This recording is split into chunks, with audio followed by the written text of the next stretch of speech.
Napoleon Bonaparte founded the First French Empire. To the French, he was a hero. To the monarchy, he signaled their downfall. Napoleon was feared by European rulers, but the nations he conquered became part of a vast empire stretching from Spain to Russia. He also extended French influence to the West Indies, the Americas, and Northern Africa, making him one of history's greatest conquerors. Napoleon was born on August 15, 1769, on the Mediterranean island of Corsica. Just before his birth, the French took control of the island, turning Napoleon and his family into subjects of King Louis XV. At age 9, he attended military school in France, excelling in math and history. 7 years later, he earned a commission as an officer in the French Army's artillery division. In the summer of 1789, the French Revolution erupted with the storming of the Bastille, eventually abolishing the monarchy and establishing the Republic, governed by the Convention. Louis XVI was executed in 1793, ending the French monarchy. France then entered the Reign of Terror, where around 300,000 people were arrested and 17,000 were executed. During this chaotic time, Napoleon gained recognition. His first significant victory came at Toulon, where he defeated royalist forces supported by the British Navy. This success earned him acclaim as a war hero. In 1795, his fame grew when he quelled royalist uprisings against the Republic by firing on anti-Republic forces. These actions won him the favor of the new government, and he was appointed Commander-in-Chief of the French military. 7 days after this appointment, Napoleon married Josephine de Beauharnais, though their marriage later ended in divorce due to her failure to provide him with a male heir. With newfound authority, Napoleon set out on a series of military campaigns, beginning with the defeat of Austrian forces, leading to the Treaty of Campo in 1797, which gave France control over much of Austria. By 1799, Napoleon had greatly expanded France's territories in Europe, then turned his attention to Egypt, hoping to dominate the eastern Mediterranean and undermine British influence in India. During this campaign, French troops discovered the Rosetta Stone, which would eventually unlock the mystery of Egyptian hieroglyphics. Upon returning to France in 1799, Napoleon plotted to overthrow the government. This led to the coup d'état of 18 Brumaire, where he dismantled the existing government and established the consulate, placing himself as first consul. By this time, Napoleon had conquered much of Eastern Europe and taken control of the French government. As first consul, Napoleon introduced popular reforms, such as free secondary education and the founding of the Bank of France. On December 24, 1800, monarchist rebels, led by Georges Cadoudal, attempted to assassinate him with a homemade bomb in what became known as the Infernal Machine plot. Napoleon was unharmed, though several people died in the explosion outside the theatre where he was watching a performance. This event is one of the first known uses of the term terrorism in its modern context, referring to acts aimed at disrupting leadership or ideologies. Having consolidated power and survived assassination attempts, Napoleon resumed his ambitions for conquest. In 1802, he sent French forces to the West Indies to secure France's interests, eyeing an empire in the Americas. However, after realizing his navy was not strong enough to defeat the British, he sold the Louisiana Territory to the United States, known as the Louisiana Purchase, to raise much-needed funds for France. In 1804, the consulate transitioned into an empire. Napoleon was declared emperor of the First French Empire. The following year, Austria and Russia allied with Britain against France. Napoleon initially planned to invade England, but his fleet was destroyed by Admiral Nelson at the Battle of Trafalgar, ending those ambitions. Turning his focus to Russia and the Holy Roman Empire,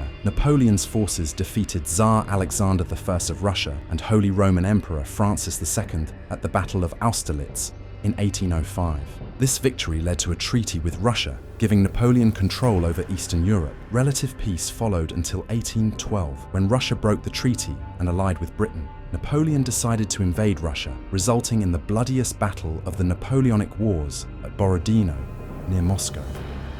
Both sides suffered heavy losses, with Russia losing around 45,000 men and France about 30,000. Despite the casualties, Tsar Alexander refused to surrender, and Napoleon was forced to retreat as the harsh Russian winter took its toll on his army.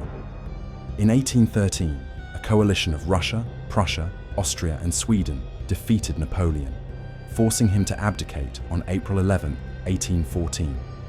He was exiled to the island of Elba, but with help from loyal supporters, Napoleon escaped and returned to France in 1815, regaining the throne for what became known as the 100 Days.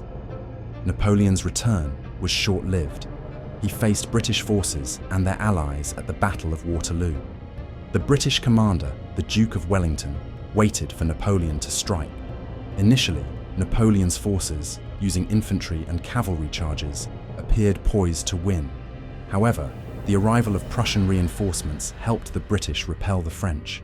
Napoleon's miscalculation in splitting his imperial guard led to their defeat, forcing a French retreat. The defeat at Waterloo cemented British dominance for the next century.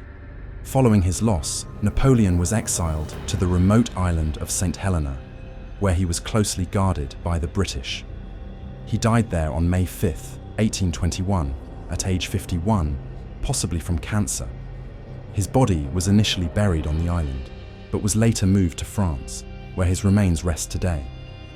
Napoleon's legacy became legendary, with myths and conspiracy theories surrounding his death and burial. One popular myth was that Napoleon was extremely short, but this was inaccurate. While called Le Petit Caporal by his troops as a term of affection, Napoleon was actually around 5'6", average height for men in Europe at the time. Napoleon's military, political, and social achievements were remarkable, with some still influencing the world today. Despite his eventual defeat, he left an indelible mark on history as one of the most formidable leaders and conquerors of the 18th and 19th centuries. While his empire was short-lived, Napoleon succeeded in unifying large parts of Europe, a feat not seen since the Roman Empire. Don't forget to like and subscribe if you want to see more.